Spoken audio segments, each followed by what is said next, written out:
Баршаңызға сәлем.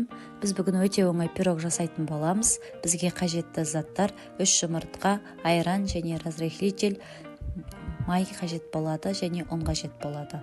3 жұмыртқамызды осылай жарып аламыз және де айранымызды құямыз. Үстінен разрыхлительді саламыз. Сосын шекерімізді салып, жақсылап араластырып аламыз. Айтпақшы достар, менің каналыма тіркеліп, лайк басып кетулеріңізді сұраймын. Енді ұнымызды аз-аздан саламыз.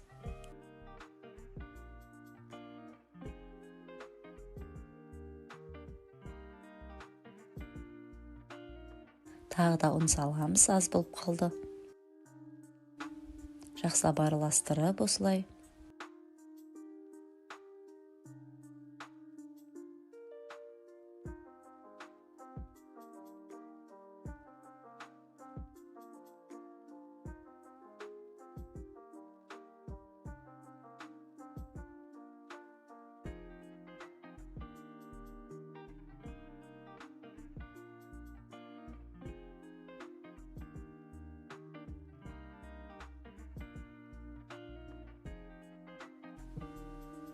Енді 2 қасық майымызды саламыз. 1 қасық және 2 қасықты тағы саламыз. Енді тағы да жақсылап араластырып аламыз. Сосын печкамызды алдын ала қыздырып аламыз 150-160 градуста. Пирогымызды да 160 градуста пісіреміз. Қатты отта пісіруге болмайды, а то іші піспей қалуы мүмкін. Сосын печкамызды қайта-қайта ашпаймыз. Көтеріліп келеткен пирог көтерілмей қалуы мүмкін.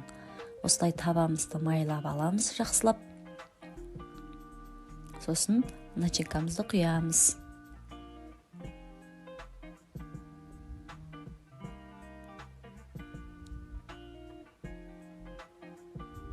Жасап көріңіздер, өте дәмді, керемет болып шығады.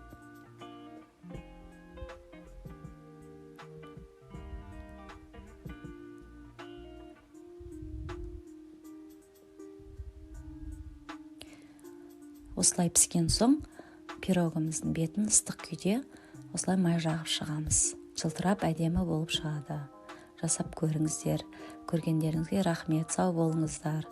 Алдағы уақытта өте дәмді тағамдарды шығаруға әрекет жасаймын.